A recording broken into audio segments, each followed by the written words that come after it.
Regional. And they'll be facing Braden Clark. We're getting word right now that we might be in a weather delay, which is unfortunate because this is a really good matchup. Michigan looking for that first win of the World Series. In Massachusetts, if they should win, they would go to 2-0, and they'd be right there running with Hawaii at that juncture. Yeah, and you hate this right here, too, because both pitchers are ready to go, warmed up to start this game, and then now there's going to be a little lull, hopefully not long.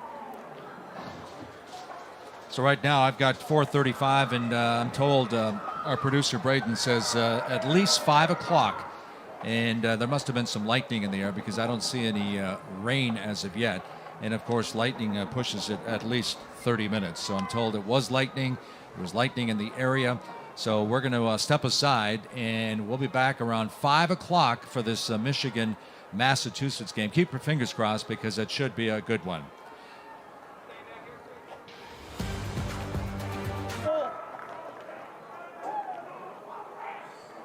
And we welcome you back inside Keeter Stadium in Shelby, North Carolina, as Michigan and Massachusetts get ready to go. They're back on the field. Mike Gleason, along with the former Major Leaguer Steve Woodard. Great to have you with us. And we just sat through a 30-minute lightning delay.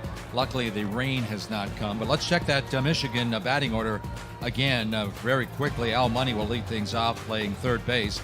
Logan McCoy at second. He'll hit in the number 2 hole.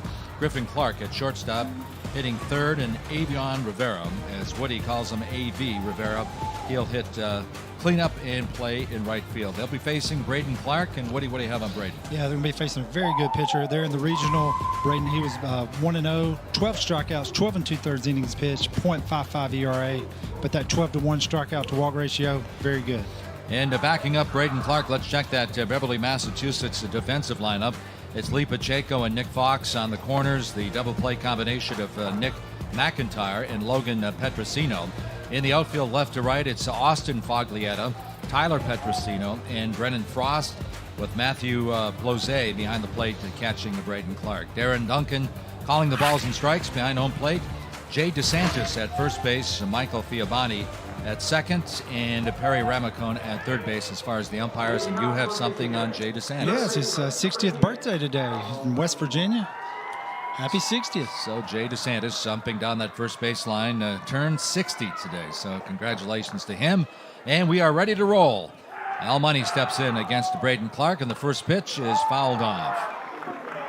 So Money, in that tough 3-2 loss to Idaho in their first game, was 1 for 4 with an RBI, just one of the 2 hits for Michigan after averaging 11 hits in the regionals.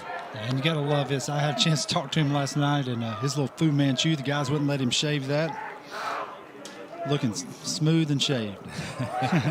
They wouldn't let him? They wouldn't let him shave I it, thought man. maybe after averaging 11 thing. hits and only getting 2 hits, maybe they would want him to shave. Guy looks good, man. I wish I could pull that off. Okay.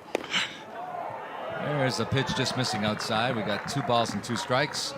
This is the second of 3 games here, weather permitting, here at Keeter Stadium.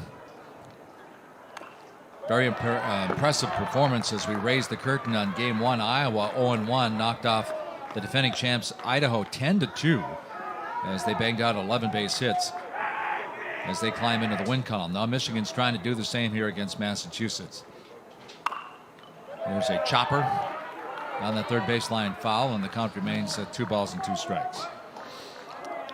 Coach Cronkite there made a nice stab there at third base. Yeah, Dan Cronkite played at Central Michigan, then played in the White Sox organization. There's a breaking pitch. He got him. Nice pitch, and Money can't believe it, but it broke over the plate just in time, and Braden Clark has his first strikeout. Yeah, you can see this breaking ball here by Braden Clark. Just a good pitch right there at the knees, and yep. Yeah, it was right at the knees, huh? Yeah, almost dipped below the knee. Yeah, it's where it crosses, not where the catcher catches it. So there's one down. There's Cronkite again. He was took over for Steve, his brother. His brother Steve was the head coach of this Midland team about, I think he said about 24 years maybe. Yeah. And Dan said he was with them for about 18.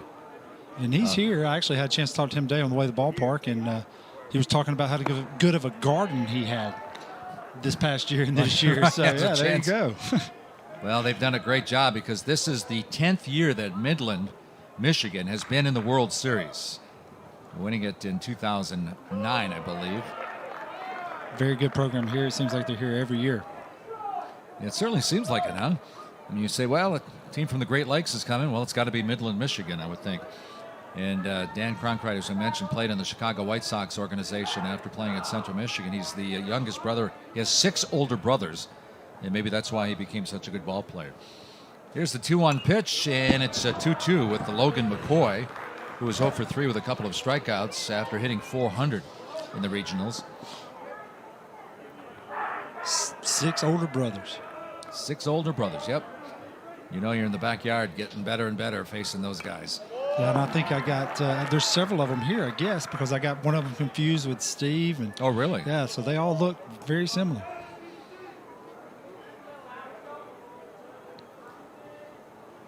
It's hard to believe a team can get to the World Series 10 times. There's a chopper down to third. Pacheco handles it, fires it across the field over to Fox, and there's 2 down. Yeah, and we talk about this Massachusetts team. They do all the little things, just like we talked about the other night. Play good defense, and they're good with the bat. Well, baseball's an unforgiving game, of course. You can be a 400, 300 hitter and all of a sudden get into a slump, and it was hard to believe that this Michigan team, after averaging 11 base hits, 9 during the regular season, just got 2 against Idaho. Here's Griffin Clark stepping in for the first time. He was 0 for 2 with a walk in that first game. Clark graduating out of Midland High School, then he's headed to Chattanooga State Junior College. Down there in my neck of the woods, me and him had a chance to talk a little bit and ask him how he liked Chattanooga, and he said he loves it. Yeah, Chattanooga's a nice city. They've really done a great job. My wife's sister lives in Chattanooga, and years ago I went there, and it was kind of an older city, and they've done it kind of like Milwaukee. Yeah. They did a great job of kind of mixing the old with the new. Nice minor league park there. I mean, it's a very nice place. Yeah, the Lookouts, the Chattanooga Lookouts, one of the oldest minor league teams in the country. Wow, there's a fastball right down the middle of the plate. And you can see that fastball there from Braden Clark. You know, we said he brings it to upper 80s, and you can see it jumping out of his hand. So Braden Clark facing Griffin Clark. No relation, obviously. The Braden Clark, or Griffin Clark, I should say, 5'10", 174 pounds, hit .411, which is the second best at the regional, and he lost him, so Michigan has a base runner here in the first inning.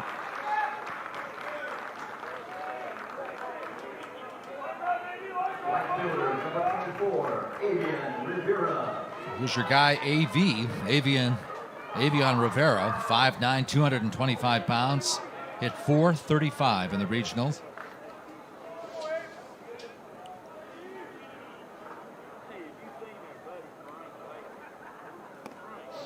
Yeah, big, strong kid. Told me to call him AV. And I stand corrected, 385 in the regionals, but he hit .435 during the whole regular season, which is even more impressive.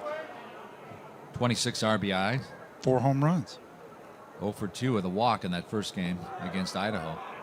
This one got away from Matthew Plozet. Not far enough for the runner to advance. And Griffin Clark heads back to first base with 2 outs. And Braden's, he's fell behind here. Second hitter in a row, fell behind his 2-0 here on AV. And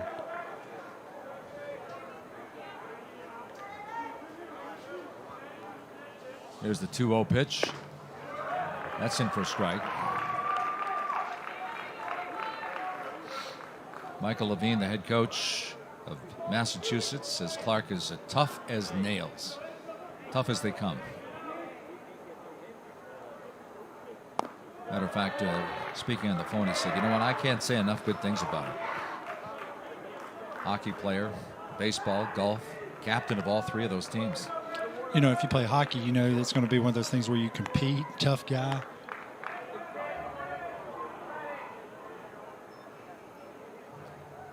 Two outs. Here's the 3-1 pitch now coming from Clark. Runners going, and this one's fouled off. So Griffin Clark will have to head back to first base.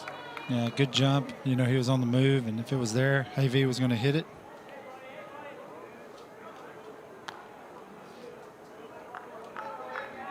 So Iowa knocking off Idaho Falls 10-2. After this game, we'll have Mississippi, Tupelo, Mississippi, taking on Honolulu, Hawaii. And Lee Pacheco, who at 5'83" in the regionals, hits cleanup, and he'll be playing third base, and they'll be facing DJ Thompson. Yeah, DJ in the regional, DJ was 1-0 through 6 innings, had ERA at 2.33, struck out 5, walked 2, and throws the ball pretty hard. He throws upper 80s, and looking forward to seeing this matchup. And defensively for Michigan, here's how it looks. Al Money and Brayton Laverty on the corners. Griffin Clark and Logan McCoy at the double play combination. Derek Boer in left, Nolan Sanders in center, Avion Rivera in right, with Alex Warner behind the plate catching DJ Thompson. So we're ready to go. Nick McIntyre, the shortstop, steps in for his first at bat. Yeah, great play there by him to in the top half of the first. That ball was hit up the middle, and great play to his left.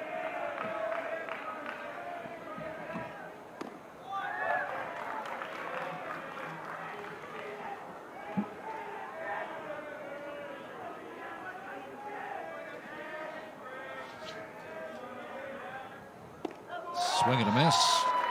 And it's 1-2. Dylan Thompson goes by DJ, of course. So DJ Thompson, rising senior. He's already committed to Western Michigan, which Dan Cronkite said, unfortunately, since he played at Central. Swing and a miss. He chased that one. And yeah, DJ Thompson has a strikeout. Absolutely. There's that very, very good changeup that he has. And you saw it back-to-back there, a little like, and got him to chase there to get the first out. So that'll bring up Logan Petrosino, the 5'8", 175-pound junior from Beverly High School. Want to get things going here. After going 0 for 3 and stranding 7 in that first game.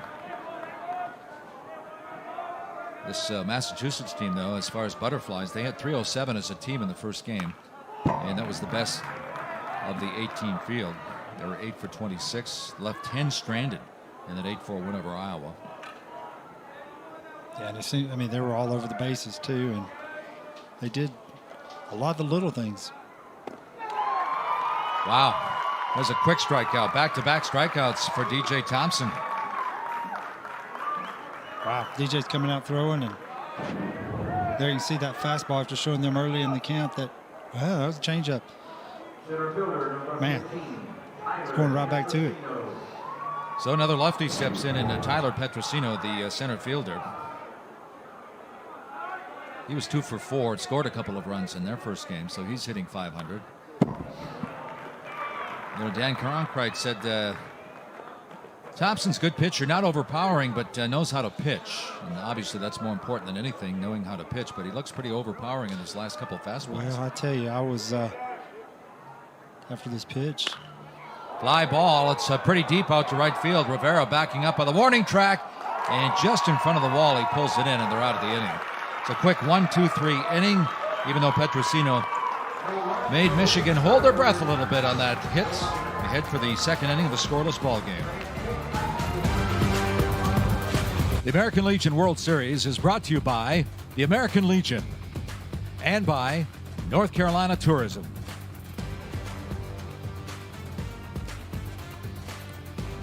So Michigan sending up Alex Warner, Derek Boer, and Danny Whitbeck, the DH. Here at the top of the second inning of a scoreless ball game. Alex Warner, one of 3 players coming off their sophomore season, some young ball players, and he is a good one. The rising junior from Clare High School in Michigan, averaged .349 and hit .438 in the regional. Football player missing in the beginning of two-a-days back in Michigan, but like we talked about yesterday, not too many guys would miss two-a-days. And what the heck, the way he's hitting the baseball right now, hitting a .438 in the regionals.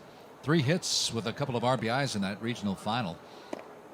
So it'd be easy to put football on the back burner for the time being. Yeah, and it's funny, Mike. My hotel room, where I'm staying at. I ain't gonna say where I'm staying at, I guess, but they're all these guys. You don't want to say where you're guys. staying? Well, I mean, I didn't want everybody knocking on my door, right? Want me to give your phone number out too? You can, but the Michigan guys are right there next to me, all around me, side by side, and I had a chance last night sitting there with them and hanging out and talking baseball. Now, it's such a great kid, loves baseball, loves to learn the game.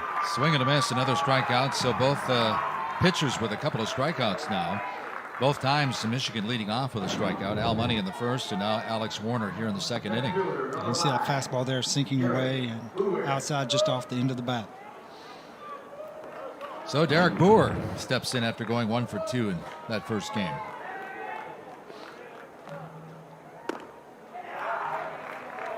Another good hitter, hitting .429 in that regional with the 4 ribbies. 6 base hits. Check swing. Wow. Oh, good, he went. Yeah, good breaking ball there, and hard to lay off. Thought he was going to defer down to Jay DeSantis at first base, but Duncan called it. There's a bouncer down to McIntyre. Nicholas McIntyre fires it and almost pulled Nick Fox off the base. Nice stretch by Fox, and there's 2 down. Yeah, we've seen some great play here by all the shortstops here at this World Series, but good job there by McIntyre.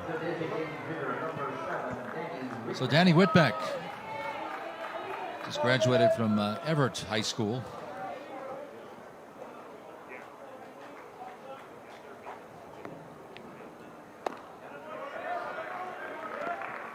People back in Michigan, I apologize if it's Evart High School, but anyway, just graduated. Interesting ball player.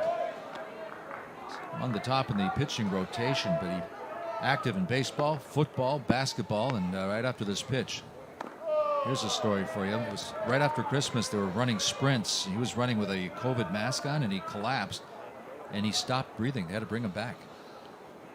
Yeah, How scary is that? Yeah, Coach Ron, he was telling me that story, and I actually had a chance last night to. Danny was one of the guys I was hanging out with last night there, and good young kid.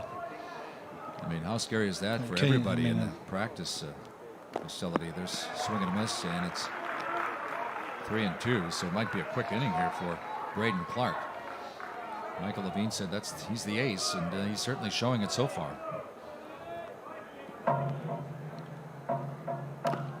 This one's fouled off, but no after effects, right, for Whitbeck, who is the valedictorian, the homecoming king. He's the man. So he was the man there at his high school. Obviously well liked. There's a nice hit to the right side going the opposite way. And it's Danny Whitbeck, who didn't play in the first game for Michigan, that gets on with a single here in the second inning. Good job of hitting there by Danny and taking that ball to right field, as we can see here. Just lets it travel, lets it get deep. And good job of hitting. So Braylon Laverty, another young player who didn't play in that first game, he gets to start at first base.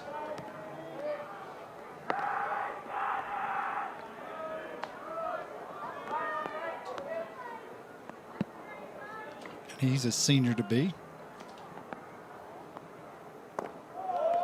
This one misses for a ball. It's Danny Whitbeck down at first base. Cronkite said he never stopped smiling, always talking, and he's down there yapping it up with the first baseman, Nick Fox. He saw him smiling.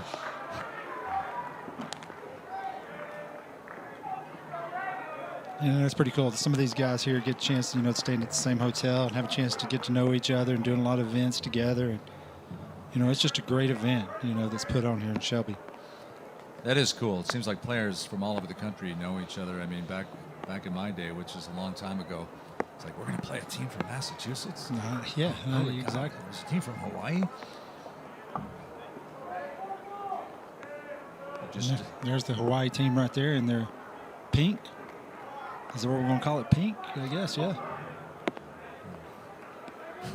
Pretty pink. 2 balls and no strikes. Well, Braden Clark trying to dust the corners. He missed again. It's 3-0. And something to pay attention to here. We're at pitch number 44 right here, and we're in the second inning.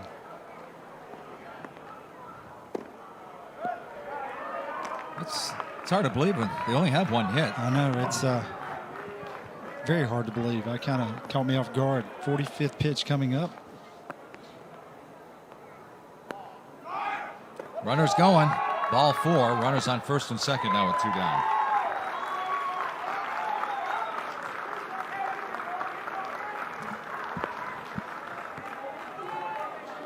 So runners on first and second, scoring position, of course, after the base on ball, and the number 9 hitter Nolan Sanders will step in. Sanders, the center fielder, hit .422 during the regular season and 0 for 2 in the first game. Scored a run. One of the 2 runs Michigan scored in that 3-2 loss. And the first pitch is a ball, so that's right after the base on balls. He misses. Yeah, and here's a great stat for you. After 8 hitters, 7 of the hitters have seen at least 5 pitches. So that's where that 48 pitch coming up comes into play at.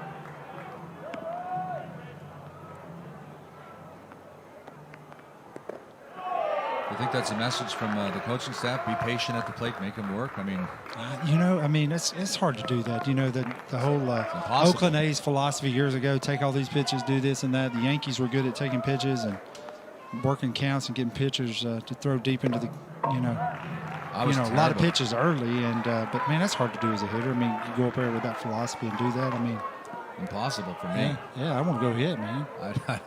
They said don't swing at the first pitch. Now I'm swinging it if it's close. 2-2 delivery, and this one right up the middle, and this is going to bring on a run.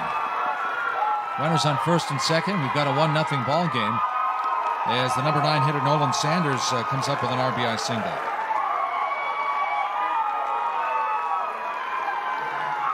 Sounds like Michigan has quite the crowd traveling down here from the Great Lakes State. Yes, it does. And you can see him taking that ball right back up the middle, just barely off the bag and out of the reach, and puts Michigan on the board early. Yeah, we move to the top of the order with Al Money. Alexander Money. We'll see if he's money now with a runner in scoring position out there at second base. There's a base hit. This one placed in left center field. 2-0. Here's the throw to third base. Not in time. Runners on second and third with 2 runs in. Well, they're having a little fun there, and what a great job of hitting there by Money and taking that fastball, driving it in the gap there for a double. Good hustle by Sanders going from first to third. Yeah, and you can see there that ball right there in the gap, and Sanders home first base didn't ever question. He was going from first to third no matter what. So we've seen Mississippi do it. We've seen Iowa do it. Maybe Michigan can do it after having a rough start. Now they're up 2-0 here in the second inning. 3 base hits. That's one more than they had. Yeah, that's what I was going to say. One more than they had their first game. Here's Logan McCoy. He grounded out to Pacheco back in the first inning. And this is all with 2 outs too, Mike. Yeah. And that's where that pitch, number 53, 53rd pitch coming up. Line shot right field, and this is going to be caught. Almost big-time trouble, but Brennan Frost out right field took off. Had to reach, and he pulled it in. But Michigan pushes 2 across. They leave 2 stranded. And we go to the bottom of the second inning with Massachusetts now trailing. Yeah, he had a good first game. First game out for this Massachusetts team. What'd you say, 2 for 3, 2 runs, 2 RBIs? Yep, those are the line. That's the big line. Kid. Big kid, 6'3", 210. He's the James Harden of the team with the beard. Love it. There's a shot, backhanded by Money. What a big-time play by Al Money. Wow. That was a defensive gem. Wow, we've seen some great ones here, and what a great play by Money. See him diving here right down the line, right there by the... Wow. and then got up. Great throw. Good play. This is the third day, and we've seen at least 5 or 6 defensive gems so far here at the World Series. Here's Brennan Frost. He was 1 for 4 with an RBI double in their first game.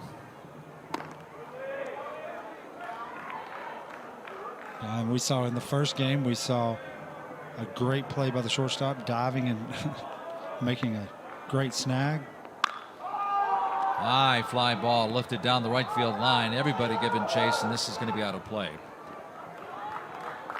So Michigan got some extra pep in their step now after putting 2 on the board in that first inning.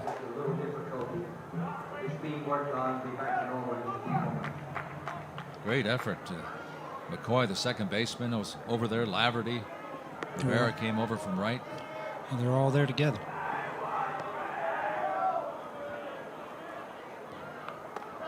Swing and a miss. Fooled him on that one with the off speed. And there was a good change up and tried to come right back with it. Michael Levine said this young man might be the biggest surprise on the roster in a good way. He really came through in the regional. Special kid, he called him. And he's working the count to a full count now, 3 balls and 2 strikes. Incidentally, hit .438 in that regional tournament, and he's going to be on first base with a base on balls. So after a 1-2-3 inning in the first inning, Frost will be the first base runner for Massachusetts.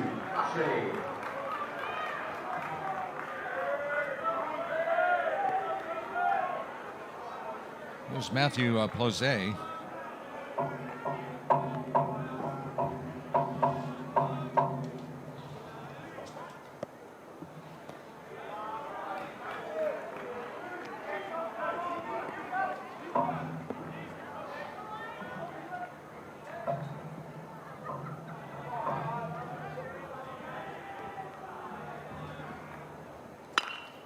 Line shot out to left field. This is going to be trouble. Over the head of Boer. Rolls up to the wall. Boer chases, and runners on second and third with 1 out. That just took off. Yeah, great job of hitting there by Plozet, and jumped on that fastball and drove it over the left fielder's head, just out of the reach of the left fielder. You can see here. See how close it was here, just barely over his head. And I think Boer out left field might have got a late jump on it. yeah, I think so. So Nick Fox, the first baseman, with an RBI opportunity here, trailing by 2 runners on, just 1 down. And it's funny, Mike, Coach Levine, we were talking to, or I was talking to earlier today, and he said, "Well, I heard you were criticizing me for sending that guy the other night." He was joking around, but he said, "Man, we're going to be aggressive on the bases," and maybe that was a situation like the other night. They had that guy thrown out at home early in the game for the 3rd out, Right. and he held him up right there. But they are very aggressive.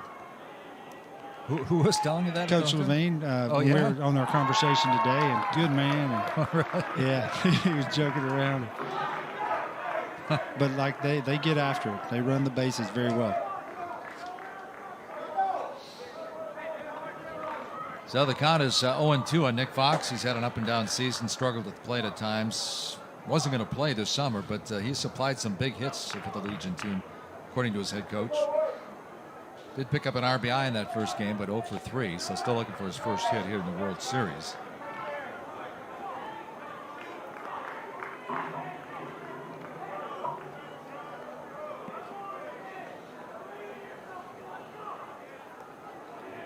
Here's the 0-2 pitch. Thompson with 1 to waste, and he does inside. And it's 1-2. Yeah, and you can see here with the defensive alignment, middle infield back, corners in. 2-2.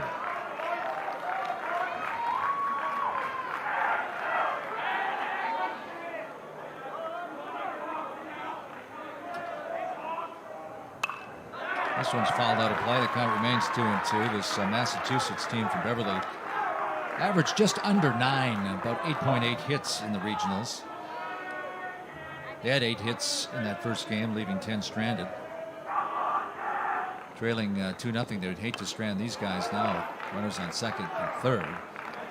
And Fox is hanging tough. Yeah, he is. And that was a good pitch there by DJ. And a great job, Fox, hanging on.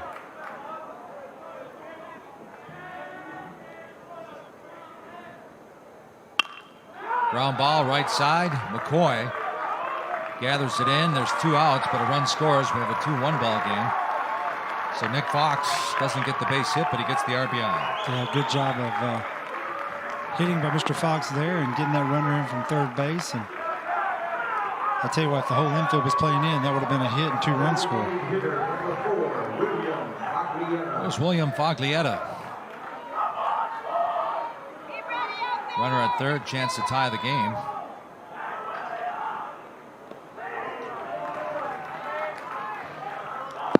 It sounds like William has some fans here. You can hear calling from here inside the press box.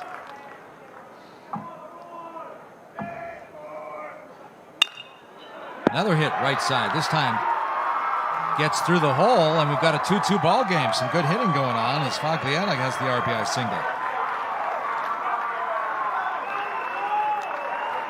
So each team with a deuce here in the second inning.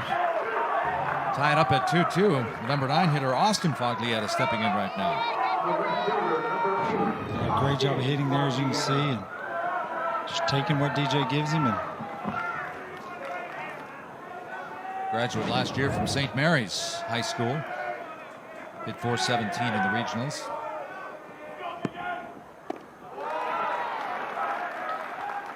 Good change up there, first pitch.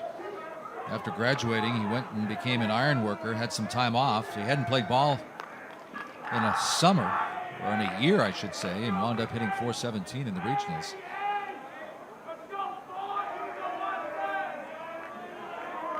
Darren Duncan, the home plate umpire, calls time. And say that again. He was an iron worker, right? He was an iron worker. Yeah, I remember the interview. I was trying to remember. That's amazing. That's pretty He cool. was working, I believe it was at the airport, and the job was completed, so he had some time off, and he went played baseball. Huh. And wound up hitting over .400 in the regionals. And there's a shot right up the middle, and it's nicely done by the shortstop. Griffin Clark had played it beautifully, but they got 2 runs in, and we played 2 full, and we are deadlocked with 2 good baseball teams. Michigan and Massachusetts deadlocked at 2-2. Well, Mr. Woodard, as expected, we thought this game would be a very, very good ball game. It's early yet, but tied up at 2-2 right now. Yeah, the Michigan bats have come to life. I think they wish they'd have got a couple more runs on the board, but the Mass team come back, tied them up, did a little situational hitting, and got 2 runs on the board. Here's Griffin Clark hitting for the second time. He walked back in the first inning. Clark against Clark. I bet you Clark wins. There you go.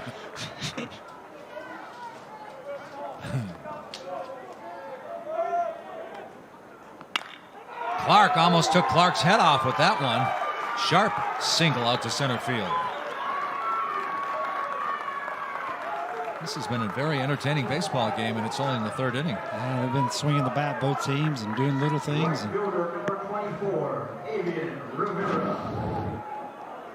So Griffin Clark, after hitting .375 in the regionals, was 0 for 2 in the first game, gets his first base hit of the World Series. There's Rivera. AV. MVP of the state tournament.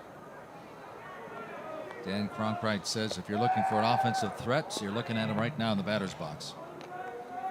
He looks like he has an Atlanta Braves helmet on.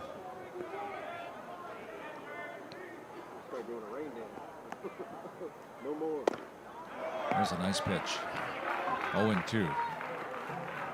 So the 5'9", 225-pounder out of Oakland University, just north of Detroit, way behind on the count now, 0-2. Runners going. And Griffin Clark didn't have a stolen base. Yeah, he was going no matter what, and then that ball bounce, had a dirt ball, and went in standing up. So Rivera has a runner in scoring position. Ooh. Man, pretty good pitch. Kind of teasing him with that one. He caught everybody off guard.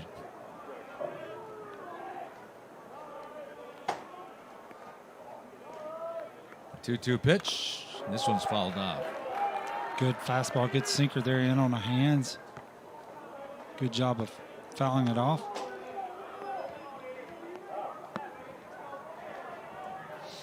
Rivera scored 6 times and drove in 6 for Dan Cronkright in the regionals. Here's the 2-2 pitch and another shot up the middle. This should bring in a run. Petrosino fires it. Boy, nice job. Good backup here too, as they're going to hold the runner. So Michigan with runners on the corners with nobody down. Thought for sure that was going to be an RBI single. Yeah, you just didn't want to. Coach Cronkite didn't want to take a chance of making that first out there at home plate, and got runners on the corners with nobody out. I'll leave it up to Alex Warner. Also goes by Al. As Paul Simon would sing, just call me Al. Regional final, this young man had 3 hits and a couple of RBI. Base hit here gives him the lead again. It's been an exciting game. I mean, we've had a lot of hits. It seems like a lot of hits, guys all over the bases.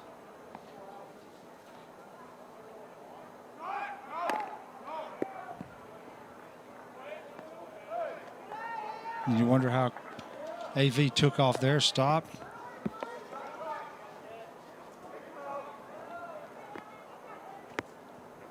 Wonder if he had any stolen bases. I don't know that stat. If had any stolen bases on the year. Yeah, I don't have that down either. I mean, 5'9", 225. Maybe he's not that swift of foot.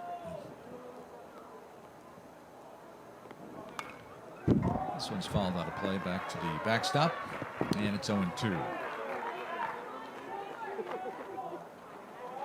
I've been sitting here trying to think of who Braden Clark reminded me of. I think it's a Sonny Gray.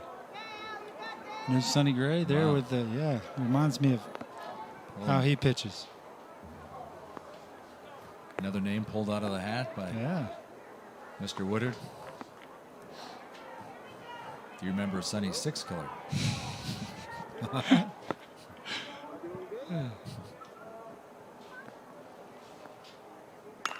High pop up.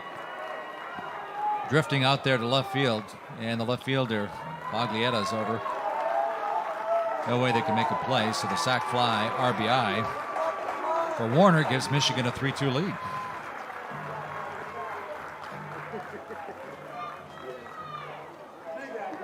Yeah, good job of hitting there. Just hit it deep enough to be able to get that runner in from third. And it seems like they get a lot of energy today compared to what they had the other day. Yeah, even though it was only 3-2, I agree with you. Dan Cronkright must have gave him a nice talking to, and they got the message. Looking more like the team that won 33 ball games during the Legion season. Here's Derek Boer. He grounded out to McIntyre, the shortstop, in his only at bat. Here's a chopper. Nice play by Clark. He goes to second for 1. And the double play doesn't happen, and Boer winds up at second base, but he gets on with a fielder's choice.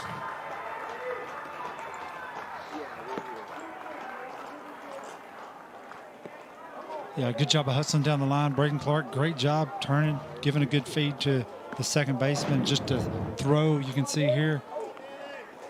See how far it was off. Good throw to the second baseman, and just a little off on the throw there. I don't think they would have had him anyway, but throw in error goes and gets the runner advanced to second. Here's Danny Whitbeck again. Opened up with a base hit to right field. So he's 1 for 1. Didn't play in the first game. And something tells me if he gets another base hit, he will be playing in the next game. 5 hits now for Michigan after averaging 11 in the regionals.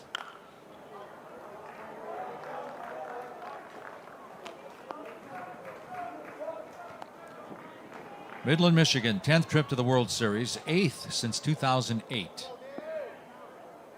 They won their Great Lakes Regional in Morgantown, West Virginia, beating Morgantown in the championship game 10-1.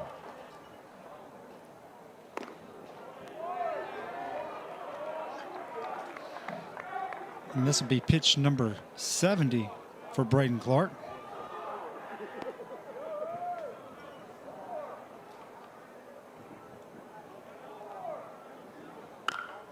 Ground ball, McIntyre. Long throw, good scoop at first base, and they're out of the inning. Boy, Nick Fox, that could have skipped past him. But Michigan pushes one more across here in the third to take a lead. It's 3-2 Michigan over Massachusetts.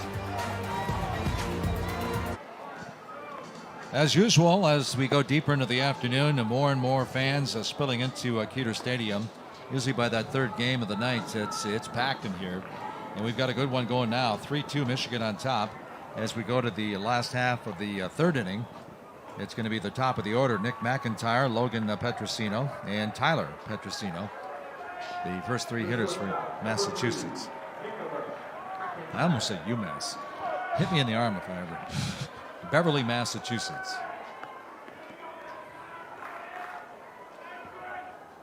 And these guys are from about 45 minutes away, if I'm not mistaken, from Boston.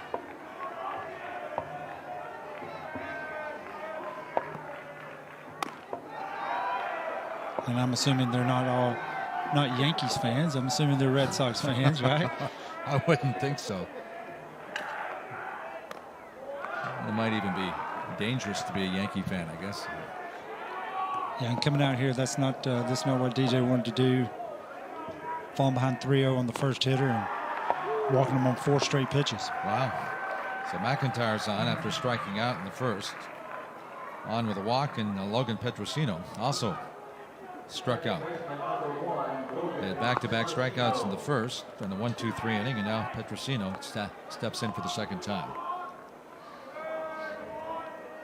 Mike Levine said a lot of schools have already started looking at him.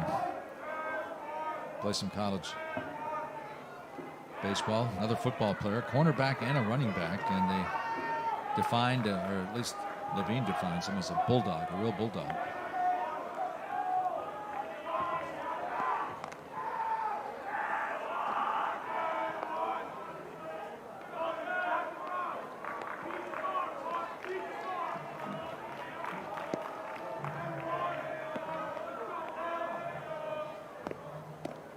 And I think I'm starting to see the R word falling a little bit there, Mike. I don't want to say the word, jinx us, but Rally?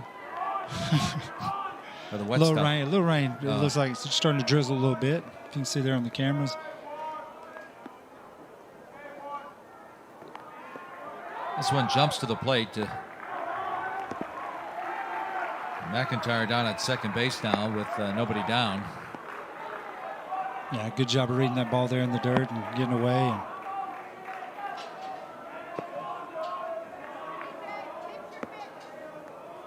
Thompson behind in the count again. 2 balls and 1 strike. Nobody down here in the third inning for Massachusetts. There's a swing. And he missed, and it's a 2-2. Must have fouled tick. Yeah, just got a piece of it.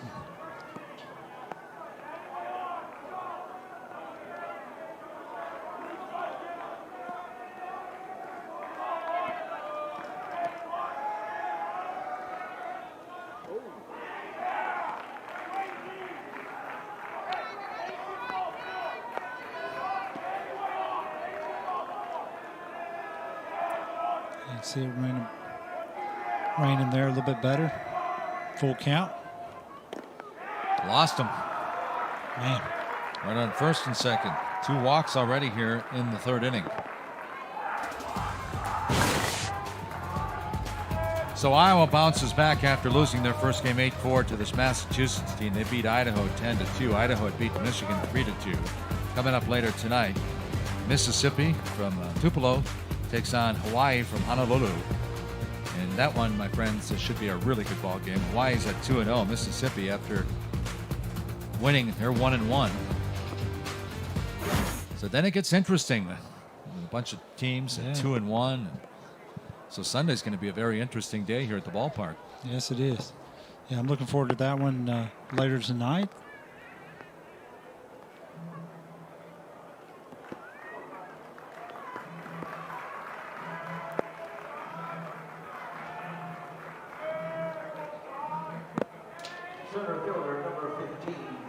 But here in the bottom of the third, it's not what DJ Thompson wanted to do, walking the first two guys of the inning.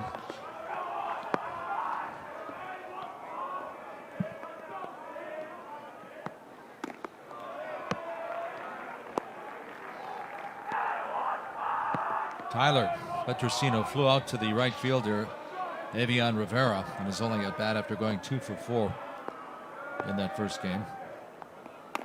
Levine calls this young man the fire plug.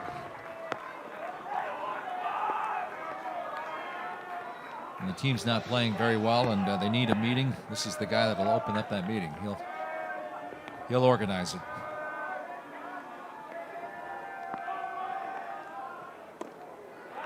Yeah, and I think Michigan thought he was going to maybe square around bunt, try to get those two guys over, but we ain't seen him square around yet, have we? Not yet. He's swinging away there. And the count goes to 2-2.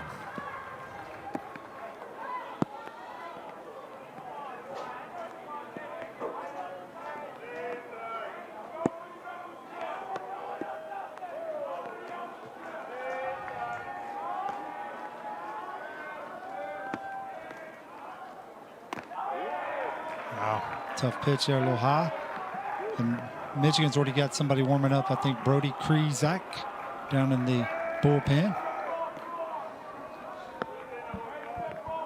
Massachusetts team didn't steal a lot in the regionals, just 1 for 6 actually. But right now they're going to have the bases loaded, and there's nobody down. And that's back-to-back walks, which doesn't bode well right now for DJ Thompson, who is really. And here comes the coach again.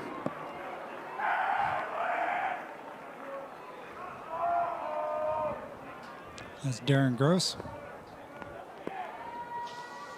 And he's going to have to make a change here now. Yeah, just look down at the bullpen. We're going to have a pitching change, so we're going to take a timeout here from Keeter Stadium. We'll be back right after this to bring you up on Who's on the Hill.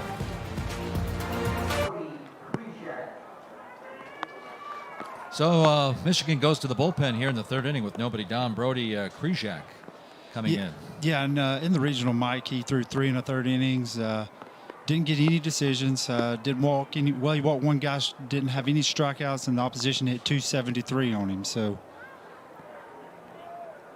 he's coming in right here trying to limit some damage. You know, got coming in bases loaded, nobody out, and coming into a tough place here. Even in the regular season, he only pitched 4 innings, had a couple of saves, struck out 2 and walked 2. Well, you're right, huh? The R word, the wet stuff starting to come straight down right now. Some of the people are trying to get under the roof here at the stadium.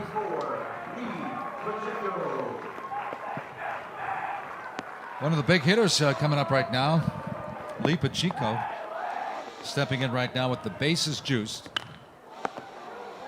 Wow, great job there, Bob. They turn the double play but get the tying run. It's a 6-4-3 double play, but we've got a 3-3 ball game again. Well, I'll tell you what, coming in this situation, which I've come in many times before, just come in to get outs, but he did a great job getting this ball hit to shortstop, a 6-4-3 double play to get 2 outs there. So once again, we're tied with Logan Petrosino down at, or Tyler Petrosino down at third base.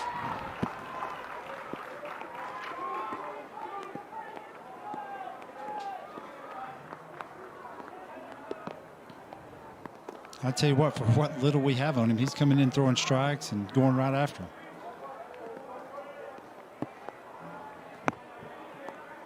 Working fast, too, huh? Yeah, I love it.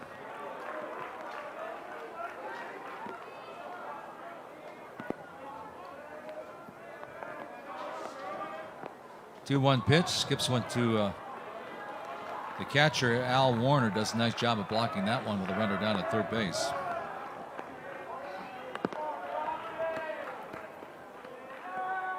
This is Brennan Frost, the right fielder at the plate. And Frost is on for the second time. And for the second time, he's on with a walk.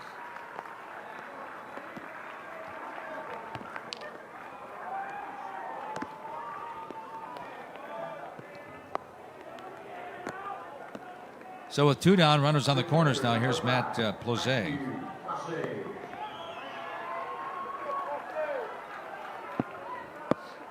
He's 1 for 1. Doubling back in the second inning for Massachusetts.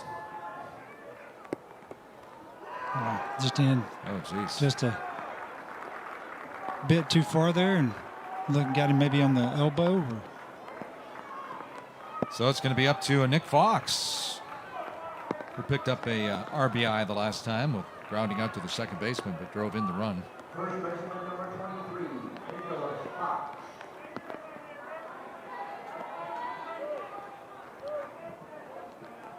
Nowhere to put anybody now. Well, as they say, the old adage, there's 2 down, just work the batter. Work the batter. Yeah. Get that third out.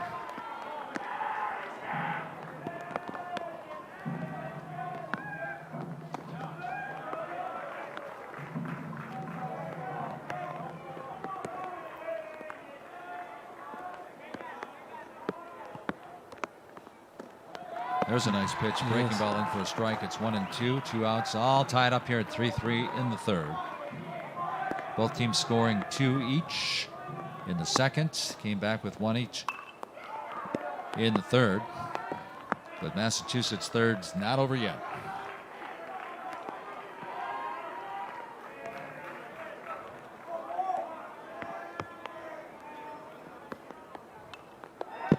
There was that breaking ball again. And just held on. But you got he likes to get on the rubber and ready to go. Swing and a miss. He's out of a jam there as Fox goes down swinging. But Massachusetts comes up with 1 in their half of number 3. And we head for the top of the 4th inning, deadlocked again, this time at 3-3.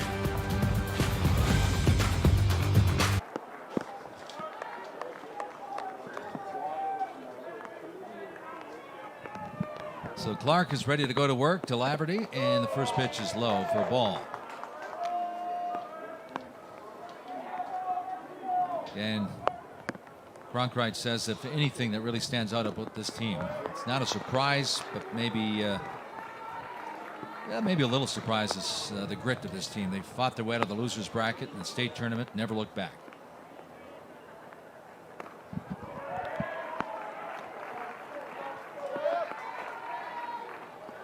Says they really don't have that ace. The depth of the pitching staff could be their strength, though. More of a finesse staff than an overpowering one. Yeah.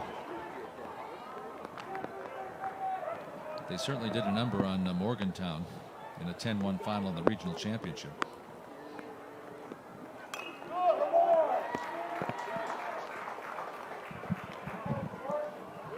They sure are making Braden Clark work, I tell you. Pitch number 76 coming up here for him. And it's a 3-2 pitch, and he hit him. Could have walked him, but he said, no, I'll hit him instead. And you got to wonder, too, because last inning, it was raining a little bit, and it's still coming down a little bit. The ball, maybe getting slick. You can see the rain there. Just got away from him. Hit him on the elbow. Ooh, that hurts. Yes. There's Nolan Sanders, who came up with the big single. Knocked in a couple of runs.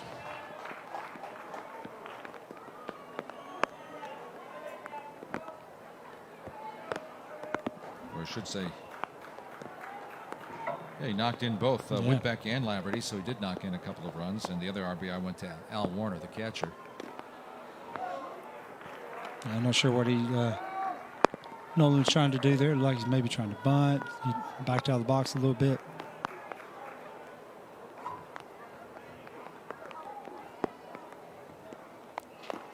Pulling it back.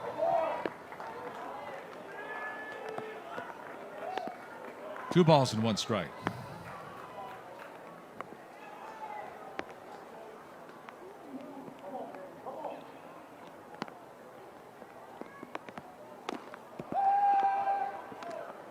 The bunt attempt to no avail. I don't know what that was, to be honest with you. I mean, it's like he punched at it. Kind of like a softball player. Yeah.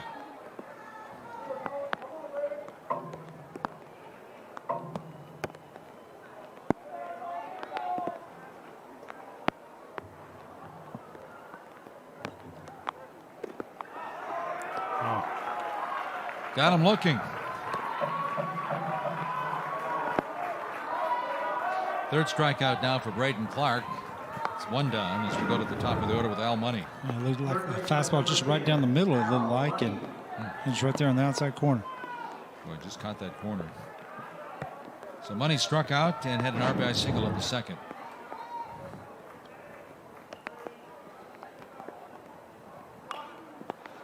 Lays down a bunt, and I was going to say it's a good one, but it rolls foul.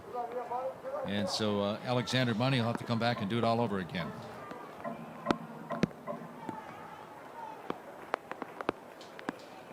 You know, we're looking at his pitch counts to be up to pitch number 83 here on the next one. And our stats guy just got me 13 foul balls. Really? Well, 14 now that Michigan has with 4 full counts on the day. So that's really? where that pitch count. Yeah, that's some good numbers right there. It's high pop up. Infield pop up and finally brought down by Petrosino. And there's 2 down. So Logan McCoy steps in for the 3rd time already. Still looking for that first base hit after hitting 400 in the regionals. 0 for 3 yesterday and 0 for 2 so far here today. Grounding out to third and flying out to right.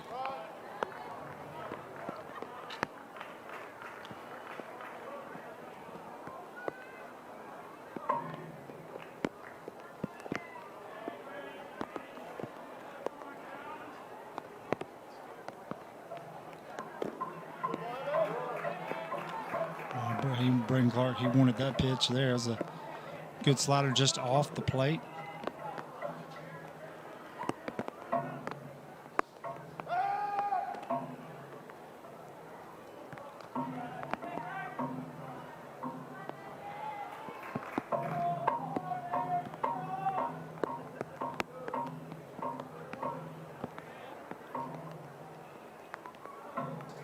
Two balls, no strikes, 2 outs. Here's the delivery, and it's a high pop up and a drifting foul. It's going to be out of play. Out of the stadium there, down that first baseline. That slow, steady rain. You wonder how long the field. Yeah. Before it turns into a quagmire. Runners going. Wow, Nice piece of hitting right there. Beautiful. Wow. Beautiful piece of hit. Yes. Got Logan Petrosino stopped in his tracks and tried to get back, but it went right past him. Yeah, I mean, with the runner in motion there going, second baseman's going, you can see right there to cover, and it's hit right where he was standing at, and he was able to go from first to third. Now they got runners on the corners. Shortstop, number 2. So a good chance for Griffin Clark to give the lead to Michigan again. He singled back in the 3rd inning, was stranded at third.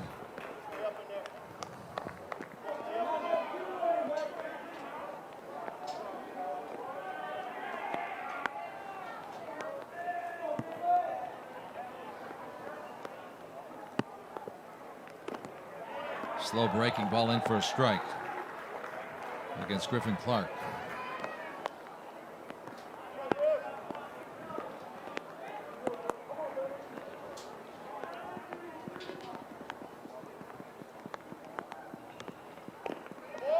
Just missed the corner that time. It's a ball.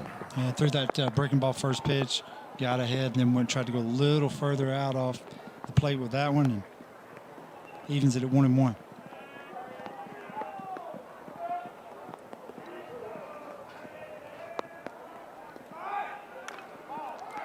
Ball tip. Runner was going. Runner has to return to first base. That runner, of course, being Logan McCoy. McCoy at first. Braylon Laverty down at third base. Yeah, they were trying to get something going there, make something happen.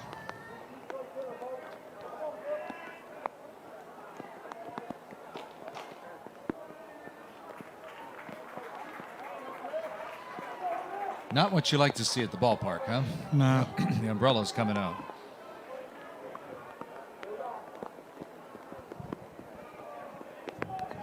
The steady rain doesn't slow down. We got another game coming up tonight. It's going to really make things interesting for tomorrow. This is going to drop in the gap. There's an RBI double. It could bring in 2. It's going to bring in 2 for a 5-3 lead. So Griffin Clark, who singled his last time up at bat, lines up with a 2 RBI triple.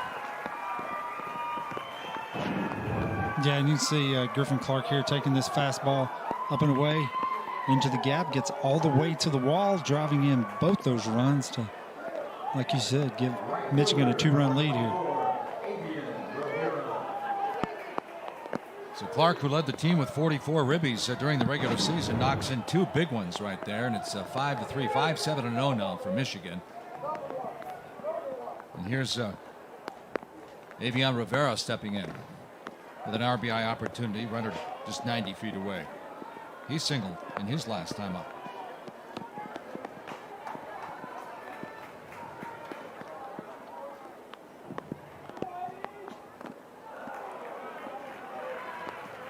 Here's that good slider.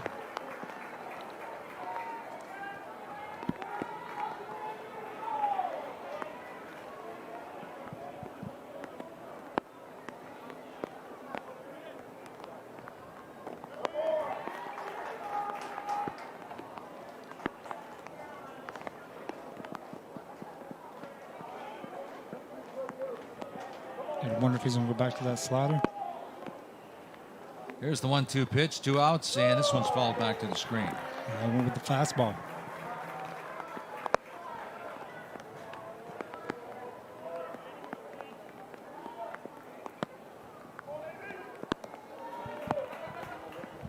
Well, Rivera wants to dry off his bat, I think. Ask for a timeout. Yeah, absolutely. Fans, if you're sitting out in the open getting wet, you're welcome to come up under the canopy in one of the green seats. You can do that. So this Michigan team who won it all back in 2009 at Fargo, North Dakota. Back in 2014, they were in the finals again here, but lost to Brookline, New Jersey. Brookline actually winning it back-to-back in 13 and 14. They were a very, very talented club. And right now, Michigan looking for that first win. Leading 5-3 right now, with a chance to make it 6-3 with Rivera at the plate.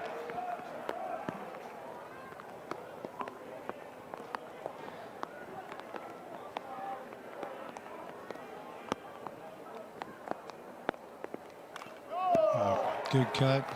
He's hanging in there. Yeah. And Massachusetts has Jake Miano in the bullpen there warming up. Now they're certainly making Clark work. He's at, what, 97 now? Yeah, 98th pitch is the next one.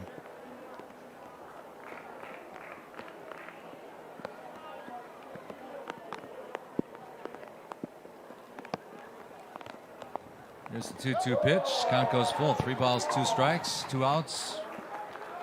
Runner down at third base. Just chomping at the bit to get in. You know, Braden Clark, you don't want to give him something too good to hit here with first open. There's a base hit, RBI single for Mr. A.V. Rivera. Rivera. 3 runs in now here in the 4th inning for Michigan.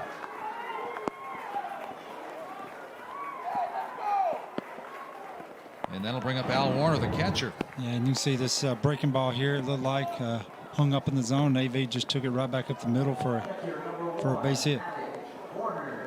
So Warner steps in after his sac fly RBI back in the third inning.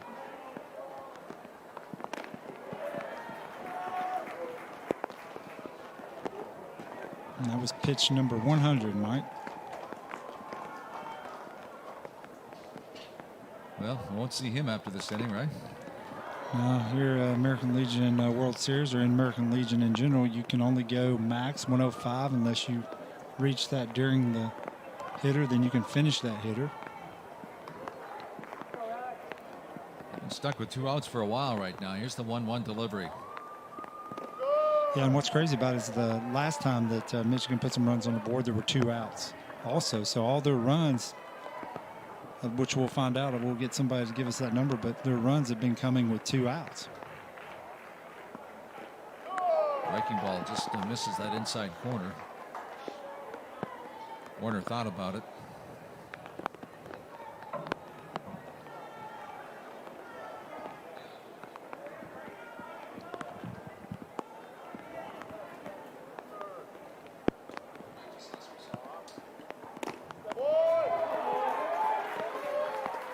Runners on first and second, inning still alive after Warner draws the base on balls. So Derek Boer gets a chance now to drive something in.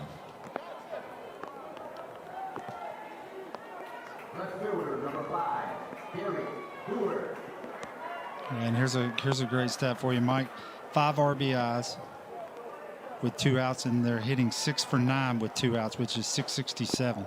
Wow. Wow. That's good baseball, right? Wow.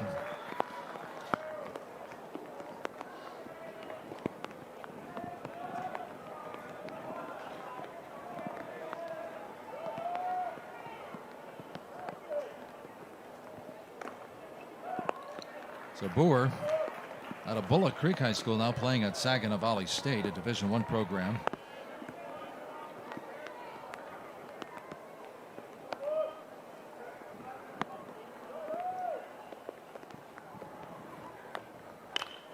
Ground ball to second. Petrosino's there. He'll step on the base. They're out of the inning, but another big inning for Michigan.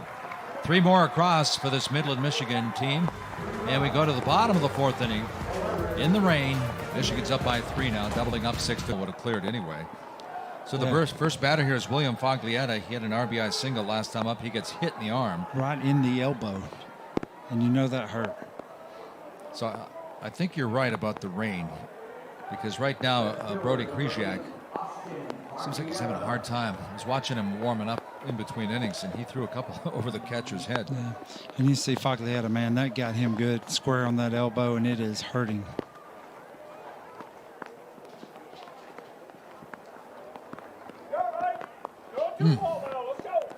Bite his lip and count to 10 there.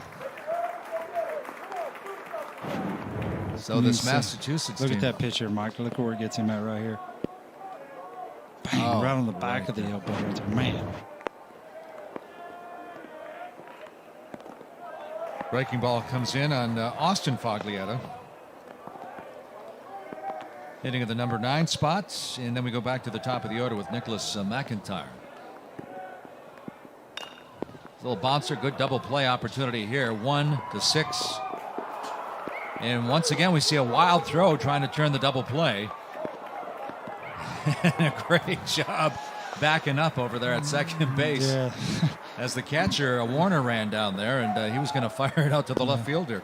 Griffin Clark was the one there jumping up trying to save that ball there at second, but it was a good feed to Griffin Clark there at second right here, as you can see on the double play feed, and it just got away from him there throwing it to first base. Well, they had the force out. They got the force out, but a guy winds up on second base anyway now with 1 down. Top of the order, here's McIntyre. He walked and scored his last time up. So Krzyzak has a little more control with that breaking ball right now after the warm-ups. But it is probably wet out there. High pop-up, right field. Moving to his right is Rivera. He has it, and the runner tags. Here's the throw. What a throw it is! Wow. He nails it. Well, Cronpright said this young man has a rifle of an arm out there. Looked like Dwight Evans, huh? Oh my goodness, what arm. They're out of the inning. I'll tell you what a throw. Right on the money to Al Money.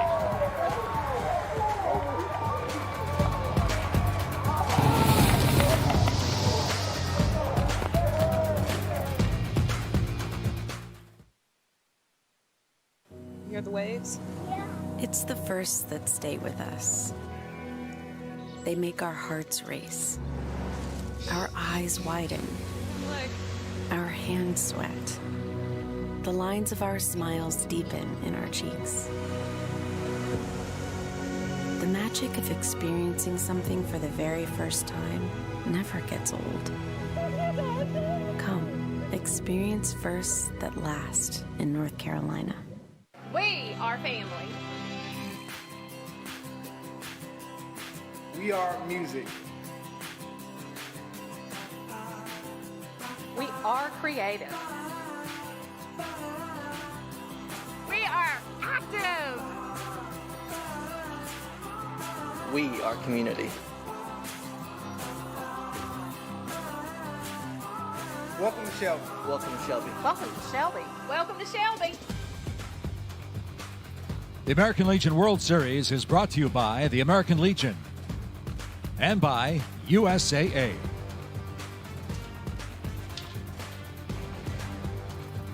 Dancing in the stands here at Keeter Stadium, Braden Clark. How many pitches did he wind up with? Over 100, right? Yeah, I think he wound up like maybe 107. Yeah, 107 is what he wound up with. Yeah. And he's going to be giving way here to Jake Miano. And Jake in the regionals, Jake only threw 2/3 of an inning, 6 runs he give up, 1 strikeout, 2 walks. So that ERA is going to be escalated there, but he's a sophomore at Nichols College and throws about 75 to 80 miles an hour. Well, Michigan now in the 5th inning, holding on to a 6-3 lead. They're going to be sending in the 6th inning Whitbeck, Laverty, and Sanders, the 7, 8, 9 hitters, to face Jake Miano. Yeah, and Mike, I'm going to just, as a former pitcher, I mean, I'm going to give some kudos there to Braden Clark, man. I thought he battled his rear end off out there, and he went 4 innings, 8 hits, 6 runs, 3 walks, 3 strikeouts, threw 107 pitches. But, man, you know, it's completely different when you're out there and battling like he was. I thought he was throwing the ball very well. He's going up against a very, very good Michigan team, and thought he held his own.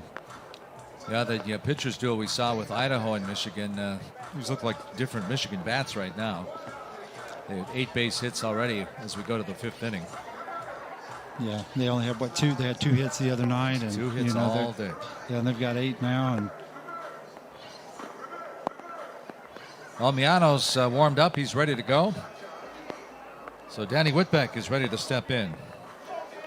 He singled and scored and grounded out to the shortstop, Nicholas McIntyre. He's 1 for 2.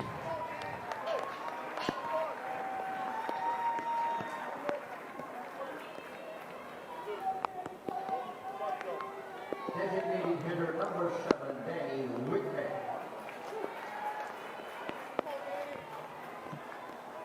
But man, what a throw to end that inning by AV from right field. Oh, that was just a big time gun. throw. I mean, wow.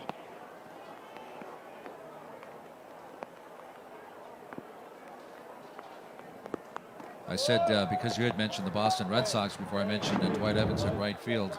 Maybe I should have said Al Kaline since he plays at Oakland University in Detroit. Well, that's a good point. But you can see that throw there and just, I mean, right on the money as you threw it out there. Money to money. Money to money. Money to money. That was good. Wonderful to see AV pitch here anywhere in this, you know, in this tournament with an arm like that. It was a shot out of a cannon. Well, there's a different windup, huh? That'll keep you off balance.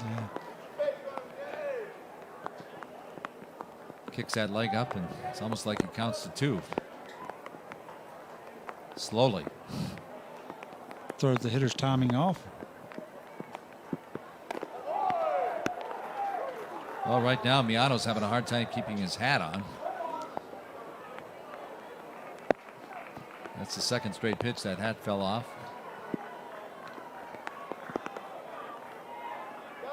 Can't remember the name of somebody years ago, but remember that we were at the World Series and they had a pitcher that every pitch the hat came off for the whole game. I was trying to remember who. Yes, I know exactly who you're talking about.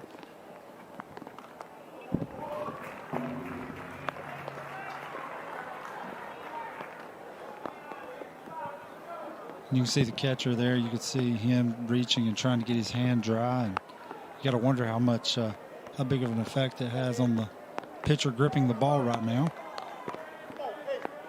Can't tell looking at the monitor. It looks like the rain has let up a little bit. And I mean, the operative word there is little. It's still coming down. So Miano comes in. He loses Whitbeck, the leadoff man, to a walk. And so Braylon Laverty steps in. He scored twice already. He's been walked and hit by a pitch. Braylon Laverty.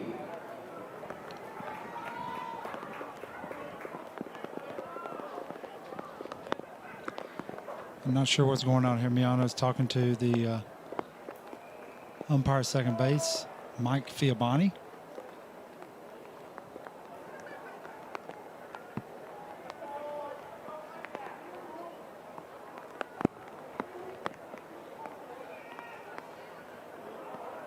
I think he was wanting something. If I read his mouth, he said can't, and I think he was wanting to do something with these spikes, maybe try to get some mud off the bottom of it. Runner's going. There's a swing, and that ball hit him. Yeah, it definitely hit him. They're going to say it hit his bat, I think. And it hit our. Sounded like it hit him, and it hit our Mike that was there behind home plate. Let's see right here. And he swung and it hit him right in the arm, it looked like. Lays down a bunt. Miano's on top of it. And they get the out, but not the force out. And runner at second base now for Michigan. So nice sacrifice bunt by Laverty. Bring up Nick Sanders.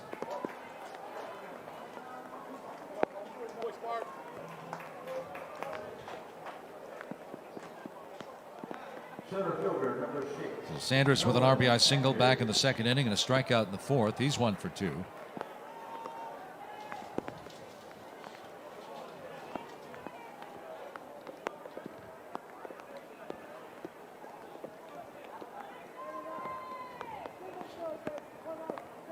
Rising senior at Midland Dow High School.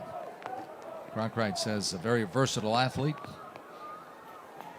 Hockey in the winter, baseball and track in the spring. Really got under this one. A high pop up, and Pacheco is over there. He gives way to McIntyre, and there's 2 down. Well, it took a while to come down. That was a big league pop up there. Good job by the pitcher going over to cover third base also. So we're back to the top of the order again with Al Money. Third baseman, number 10, Al Money. Young man, the MVP of the regional. He's that spark that Cronkite says when they need it, this guy gives it to him.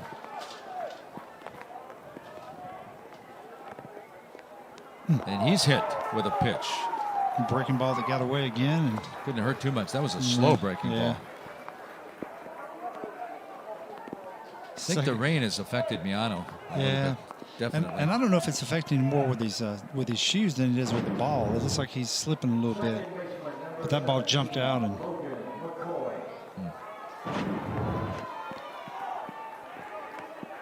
So here's Logan McCoy, who had that big single and scored back in the fourth inning.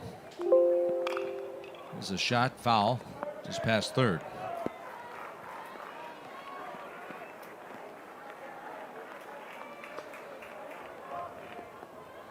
So back in the fourth. Braylon Laverty hit by a pitch. McCoy singled. Clark doubled. Rivera drove him in with an RBI single. 3 runs in the fourth. 6-8-1 now for Michigan. 3-2-1 for Massachusetts. 2 down here. 2 runners on for Michigan. And here's the 1-1 delivery. Wow. Oh, I think they got him. Wow. And the ball skipped to first base, but Fox got him right before he got back to first base. Man. A lot of times there's a bang play. That was kind of a weird play as the ball skipped down there, but they nailed him.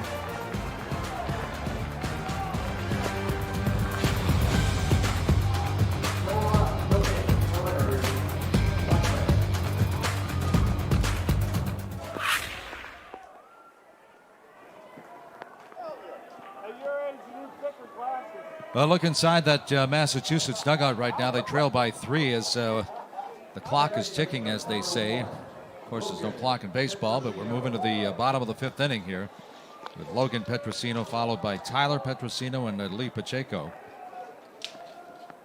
Yeah, and then you're talking about that. The clock is ticking, and now they're not 9-inning games; they're 7-inning games. So we're getting late into the game, and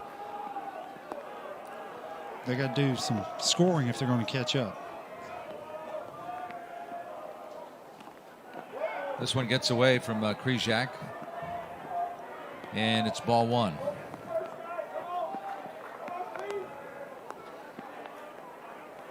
Logan has struck out and he's walked, so he's 0 for 1 after going 0 for 3 in the first game. First game, of course, an 8-4 victory over Iowa. Now they're trailing 6-3. So if Michigan holds on, they go to 1-1. Massachusetts will be 1-1. Iowa won today, so they're 1-1. It's going to be an interesting day tomorrow. Hopefully Mother Nature decides she wants to watch some baseball. Gets this rain out of the Shelby, North Carolina area. But it does help with all the, the renovations and everything. If it does rain now, which we saw, I think maybe on Monday of this week, where it rained a lot, and within 45 minutes the field was, all the water was gone, which was completely different than in 19.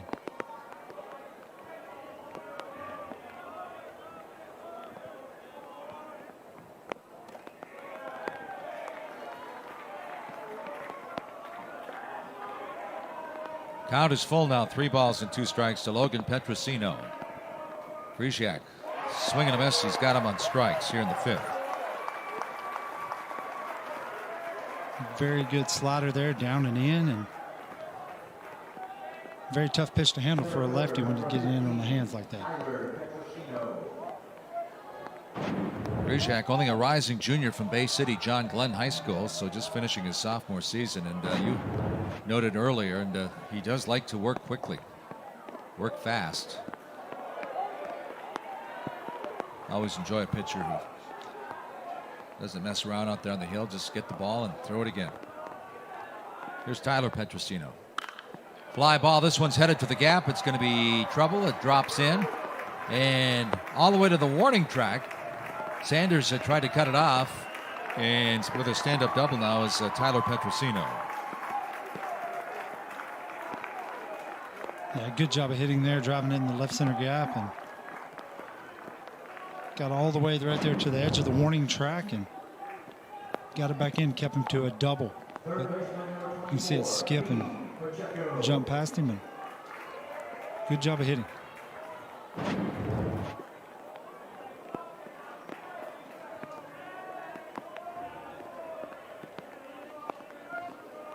So Lee Pacheco steps in.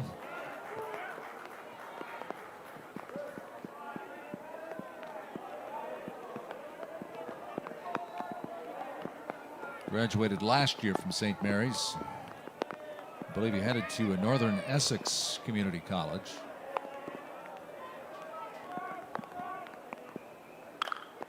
This one should be caught out there by Sanders. That'll be an out, and there's 2 down. And Petrosino retreats back to second base.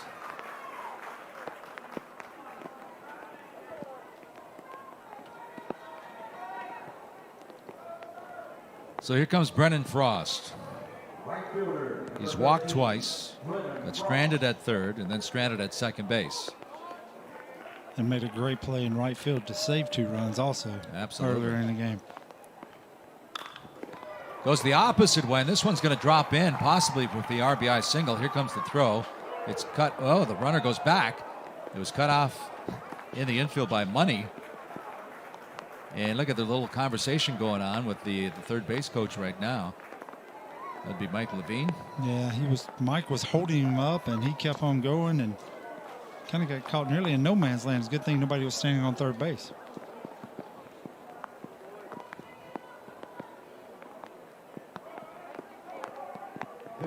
So with 2 down, now Massachusetts threatening. Runners on second and third for Matt Plozay.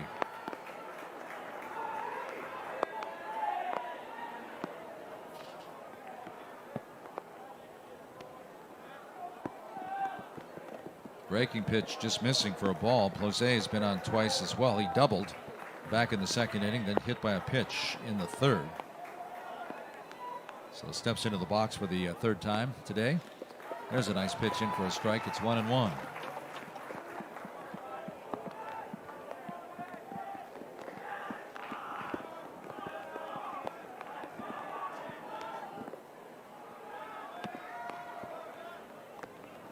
Wow. Oh, nearly got away from him there.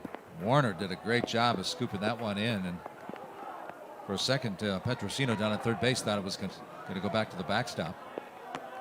He was pretty far down the line.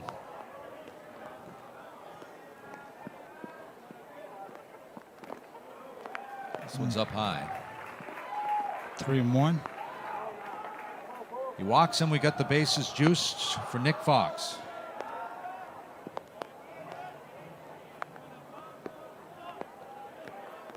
Here's the 3-1 pitch. Swing and a miss, and the count goes to full. 2 outs, 3 balls, 2 strikes, 2 on.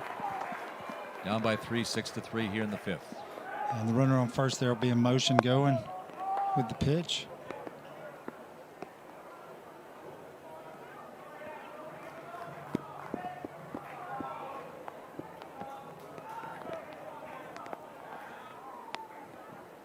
It's a good shot. He got his game face on there, huh? Yeah. All right, 3-2. Bring it. See if you can hit this.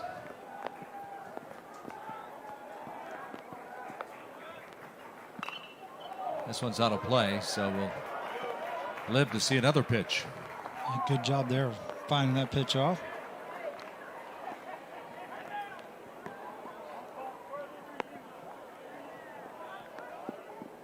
So Krejciak wants a new ball from home plate umpire Darren Duncan. He didn't like that one either. Started rubbing it up.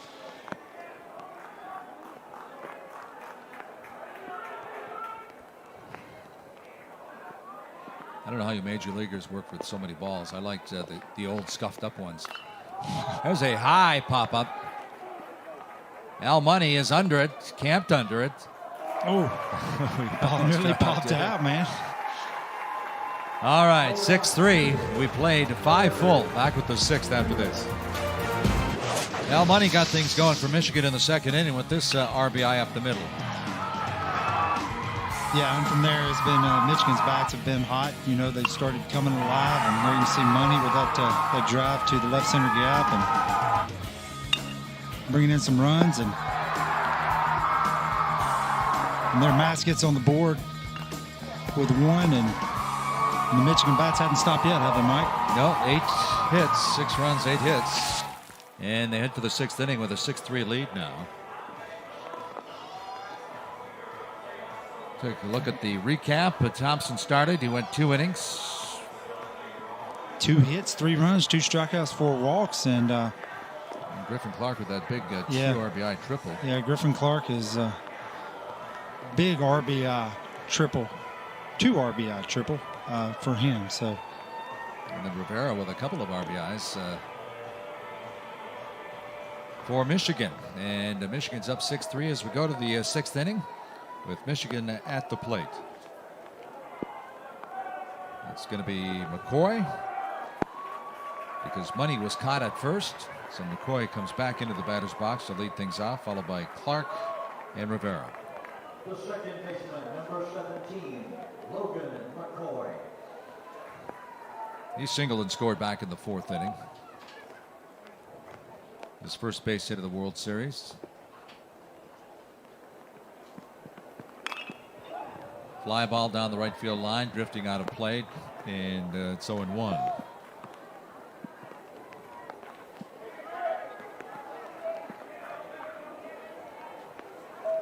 Led the team with 10 doubles, couple of home runs, 19 ribbies after hitting .388 in the regular season. This one somehow gets past Blose. Yeah, bounced right there in front of the plate or right on the plate. You know, and the one thing I've noticed here, too, with both pitchers, I haven't seen anybody come out, work on the mound, or do anything. I mean, it's just been and it's been steady rain, drizzle for a while.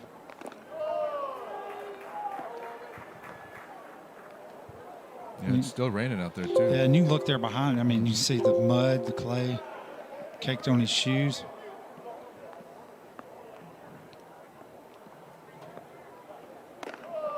Yeah, it's got to be frustrating when you can't get comfortable out there on the hill. Yeah. Yeah, trust me, it is. And you feel when that happens, it takes your mind off everything, and it's hard to do your job when you're pitching.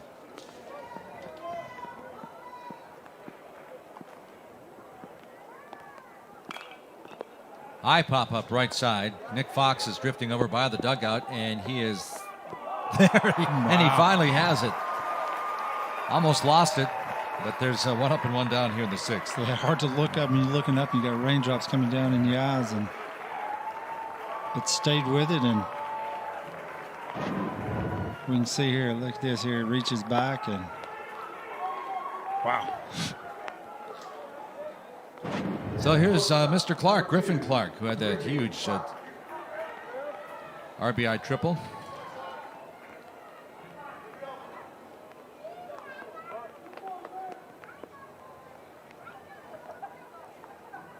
Or as you pointed out, 2 RBI triple.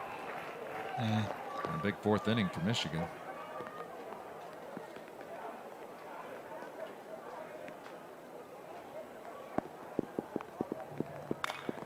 He gets under this one. High fly ball. Petrosino out in center field calling everybody off. And he has it. 2 up and 2 down.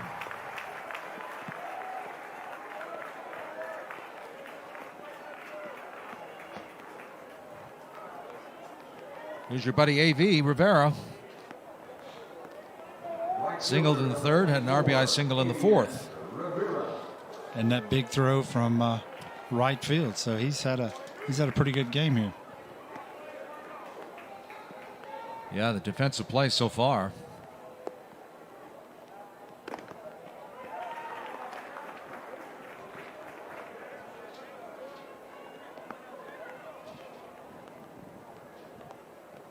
I mentioned Cronkite saying they had a rifle out in right field. Hadn't seen it until that play. But he showed it off big time.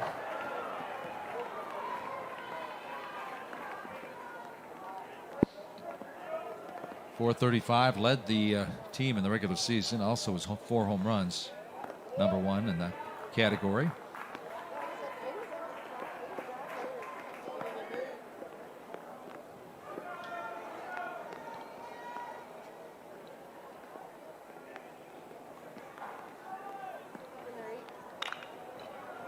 So bouncer down to Pacheco. Pacheco picks it up and fires, and it's a quick 1-2-3 inning that time for Jake Miano.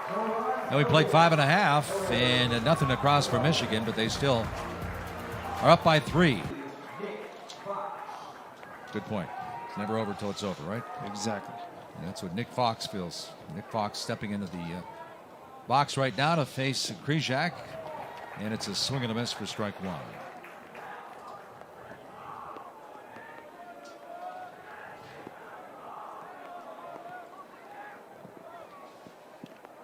Oh. Boy, the 6'2", 200-pounder took it right on the leg. And he's running hard to first base. He's going to feel that one tomorrow in the morning. But we've seen our share of players get hit by a pitch. Designated hitter So here's William Foglietta, the DH. He had an RBI single in the second inning. Then he was hit by a pitch back in the fourth.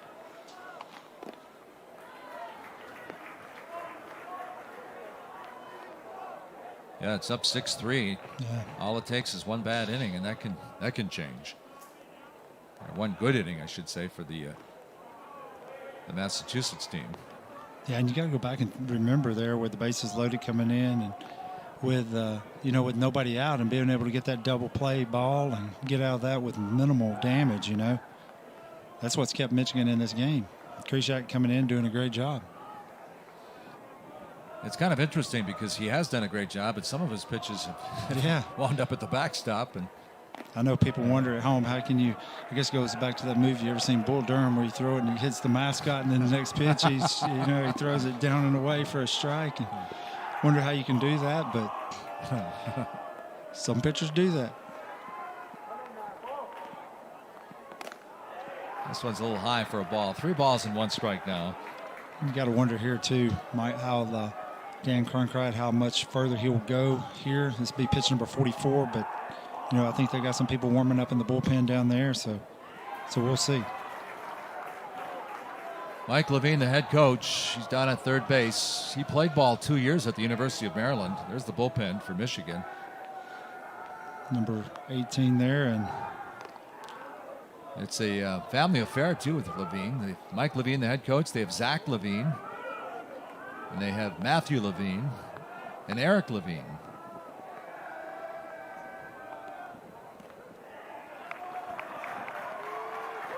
Nobody down. They got 2 runners on now after another walk. So Foglietta's down at first base. Fox moves down to second base, and here's the number 9 hitter, Austin Foglietta. And here comes Darren Cross out. He's already making the move to the bullpen. That's going to do it. Yeah, Mr. Gross has already signaled right when he came out. Okay. So that'll do it for Brody Krishak. And this will be seeing Michigan's third pitcher. We're going to take a timeout. And we'll update you when we come back on the other side. Well, the new pitcher, Lane Cloa. Yeah, Mike, during the regionals, he went 6 1/3 innings. He was 1-0 with a 1.11 ERA. But during the regular season, he threw 36 innings with 6-0 with a 0.7 ERA. So can throw the ball well. Dan Cronkrite said he used to be a catcher just last year, and he's really developed a lot this summer. I would say with a 0.7 ERA, that's pretty snazzy right there. He's got good size, 6'3", 170. And last Saturday against the team from Illinois, went the distance through a 3-hitter, picking up the victory. And he's also a cornerback at 6'3", a cornerback for the Midland High School football team, 6'3", 170. Put some weight on him. It'd be like Brad Van Pelt. Remember him? Yeah. He played linebacker at, actually safety at Michigan State before going to the New York Giants. He played a linebacker. Tries to lay down the bunt. They go to third. They get to Forrest. Beautiful play behind the plate by Al Warner. Wow.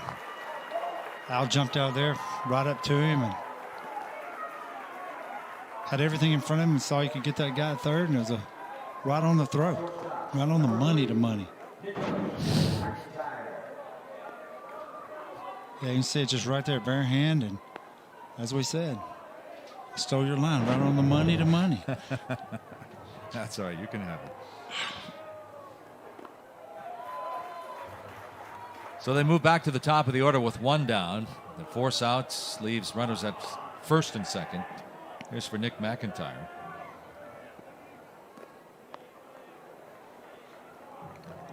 McIntyre flew out to Rivera. This is the guy who flew out to Rivera, and Foglietta was nailed at third base with the rifle of the arm by Rivera out there in right field. Yeah. And you go back talking little situations. You talk about the last inning when he was held up at third. I mean, I didn't think he could have, would have made it, but he held him up. Imagine that run scores and they're able to get that bunt down right here. Then you'd have second and third, 1 out, and there'd be a chance to tie this ball game. But that's just the way baseball works. Wow, there's a big strikeout right there. Chased one. Yeah, good breaking ball down and away, and Not much you could do with that pitch there. So here's Logan Petrosino. He struck out twice and walked. Wow. So far in the ball game. Good slider down the way. There's a bouncer. Nicely done. Cloa tosses it over to first base to Laverty. And 7th inning now. There's Connie. Johnny Philback. Been here for a long time. It's a long day of baseball, but she was here 2.5, almost 3 hours before the first game. And she's never missed a ball game here in the 10 years the tournament's been held here. So we played 6 full. We go to the top of the 7th. I think I glanced up. I inadvertently said we go to the bottom of the 6th, but this is it now. Michigan trying to add to that 6-3 lead. Here's Al Warner. The catcher stepping in to face Jake Miano.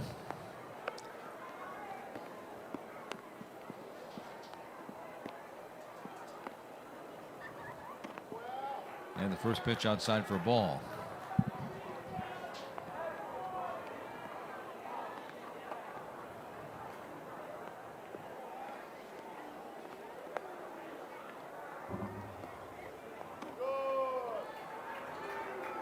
Way outside there, 2-0.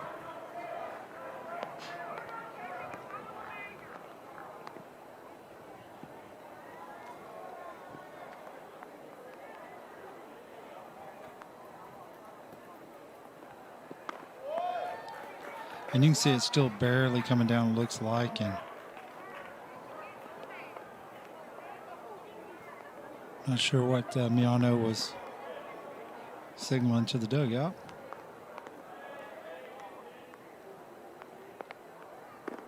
Maybe they were asking if his shoe was okay. Felt a little more comfortable. I'm not sure. Sure, in between innings they cleaned off his cleats a little bit, I would think, if that was his problem. Yeah. 3 balls and 1 strike.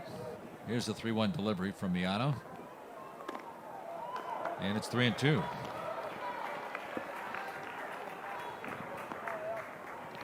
Mentioned Michigan winning it all in 2009. They lost in the finals here in 14. The last 3 champions right after this pitch. There's a shot down to shortstop. Wow. That was a wicked hop. It's going to be interesting to see how there's an error. Yep, there's the E flashing up on the board. So Warner gets down with an error on the shortstop. Yeah, he hit that ball hard. It was right at him, but took a long hop there and just couldn't come up with it. So an E6 puts him on first base in the top of the 7th with nobody down. Here's Derek Boer.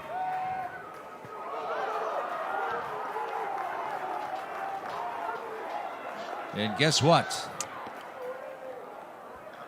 The umpire at third base, Perry Ramacone, is going to make him return to second.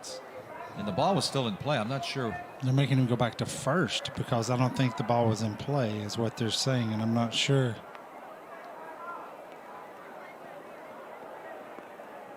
Yeah, I'm not sure. Maybe Braden can give us a replay when he gets a So chance. so that was the first pitch of this batter. He walked, correct? I don't think he ever stepped on the mound.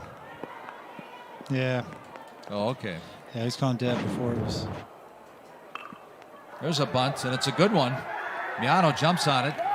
Great stretch at first base by Fox. But also a great bunt by Boer as moves to second base.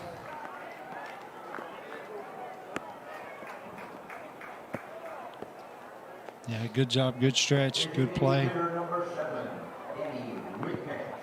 That's the second sacrifice bunt we've seen by Michigan. I wonder if Oli Dante from Hawaii is watching this. Here's Danny Whitbeck. Lifts this one up, and it's in shallow left field. Shortstop's going back, and he pulls it in. McIntyre. Baglietta probably would have got there. Yeah, good play anyway there by McIntyre. So that'll be 2 down for Michigan in the 7th inning. Here's Braylon Laverty. The first baseman, number 8, Braylon Laverty. He laid down a sac bunt his last time up after walking and getting hit by a pitch. He scored twice for this Michigan team.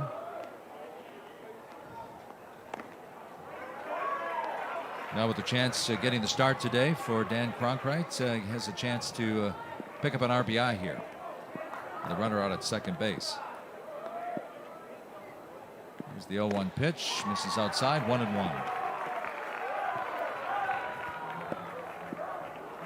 Yeah, just off the corner there, and evens count 1-1.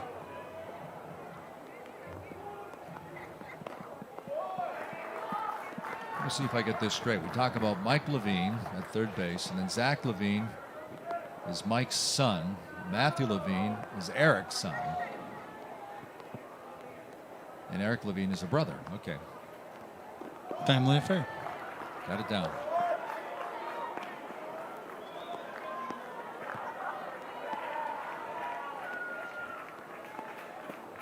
Mike Levine, who's played a couple years at Maryland, said he's coached Little League, high school, Legion Ball, AAU.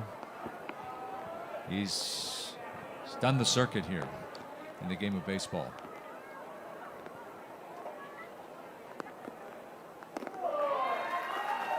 Runners on first and second now with 2 outs here in the 7th inning as Laverty draws another base on balls.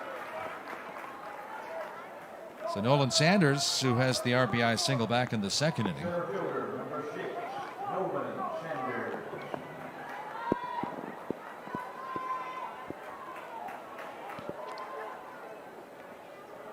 Steps in with another RBI opportunity.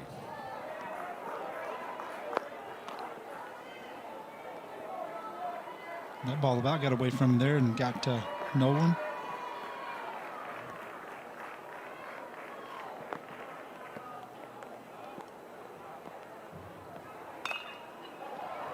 Late on that one, but he pops it up down the right field line out of play. I mentioned earlier the two-sport athlete in the spring. Besides playing hockey, baseball and track, he also happens to have the fastest 100-meter time in his region back in Michigan. We have several guys here that run the 100 meter. We get to see Kai Holiday later. Although it's pretty muddy out there right now, but he can really burn from Tupelo, Mississippi. He's fun to watch. Played a great center field, played a good shortstop yesterday. Yeah. I think he'll be back in center field tonight.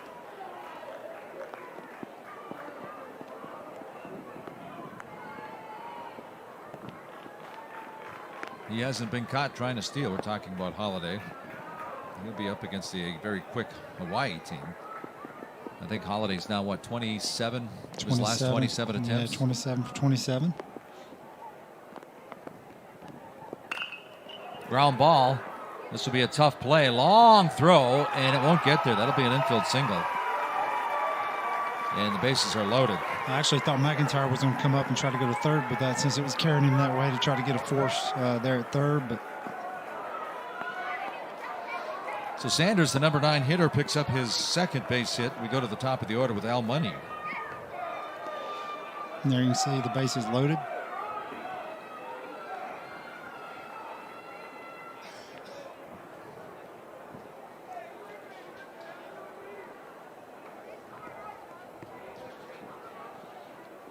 So Money with 28 RBI during the regular season. He had 2 hits and 2 RBIs in the regional championship game. Just like Cuba Gooding Jr. says, show me the money here.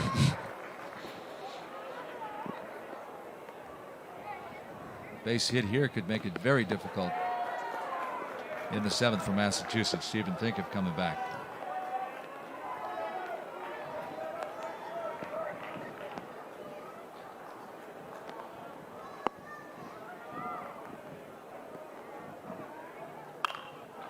High fly ball to center field. Petrosino should end the inning. And there it is. So Michigan leaves 3 guys stranded here in the 7th inning, but they do hold on to the 6-3 lead. And here we go at the bottom of the 7th inning. Massachusetts, one last shot. Able to get some big outs there to end that inning.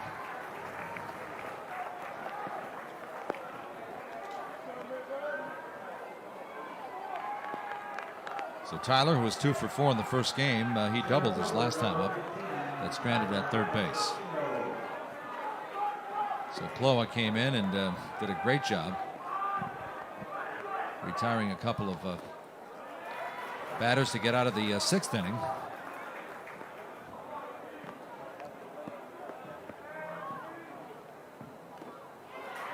He jumps ahead 0-2 there with the breaking ball. And Cloa, it looks like he throws across his body a little bit. Kind of hard for the hitter to pick up.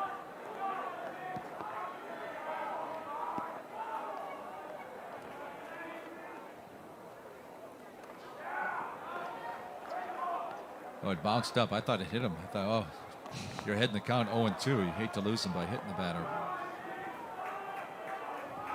Hit Al right in the chest. 1-2 pitch from Cloa, 2-2 outside.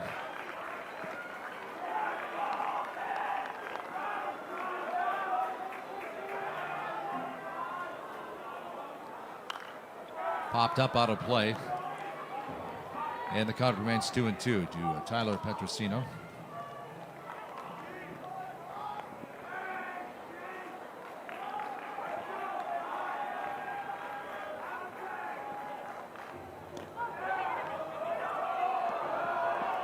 Well, he's trying to tell the umpire that it hit him. And I don't know. Might have hit the dirt first. Yeah, it sounded like.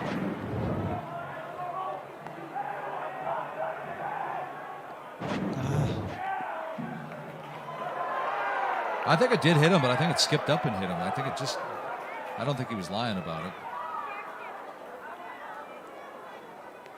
First base umpire down there, Jay DeSantis, I think he might have agreed with him just now. But Massachusetts has a runner. I made it to the 7th inning before I said that. Not what you want to do here, though, about letting that guy get on to lead off this inning. So there's Pacheco, a check swing, foul. And he's happy it went foul. He's angry at himself for the check swing. Pacheco's 0 for 3. Grounded out to the third baseman, hit into a 6-4-3 double play, and flew out to the center fielder Nolan Sanders in his last at bat.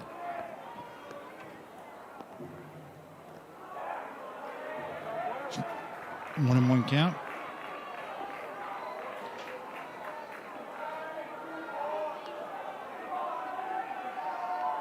Only guy that really matters is that on deck guy if this guy gets on. So. Wow. Wow. Great that play. Was a rocket down to Money. And he got him at second base. Got the force out. Big time play by Money again. Down at third base. Boy. Who's reminds you of down there? Wow, I don't know, man. Brooks Robinson. Wow, what a play. Look at this. They're flipping around and bam. Nearly even turned 2 on him.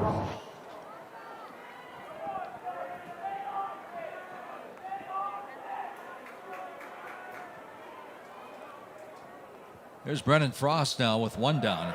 Man on first base. Scott Rowland comes to mind. That's who I'm sitting here thinking about. Yeah. And you're thinking, I'm aging myself here by saying Brooks Robinson. I know I could read you.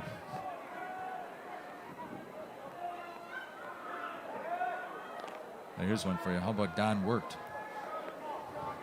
Don Wirt. Well, anyway, great play, because if he did not make that play, all of a sudden we got runners on second and third here in the bottom of the 7th with nobody out.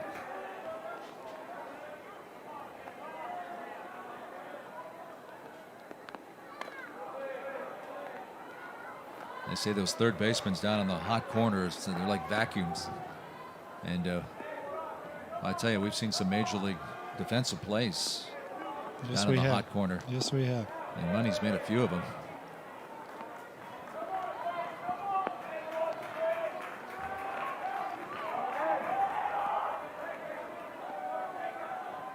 Frost singled in his last time up. 2-1 pitch inside 3. Oh, he caught the corner. Looking down at third base. Mike Levine just dropped his head after that call.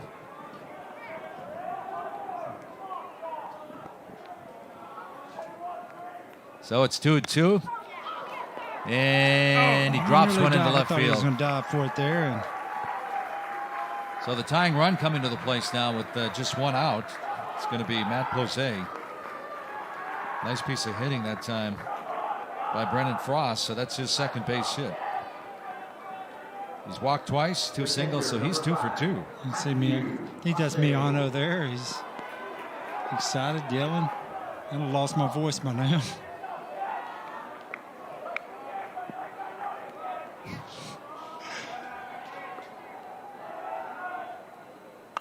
High pop up. And this one's going to go out of play. This one was a mile high by Plose. One of the captains of this team, Mike Levine, says you have to drag him off the field. Long fly ball out there to left field. Boer backing up, stops and settles in, makes the catch. And he rifles it back into third base, so Pacheco has to return to second. 2 down after the long fly ball. I thought he got that one better. It sounded like he squared it up and hit it solid. So it's all on the shoulders of Nick Fox now.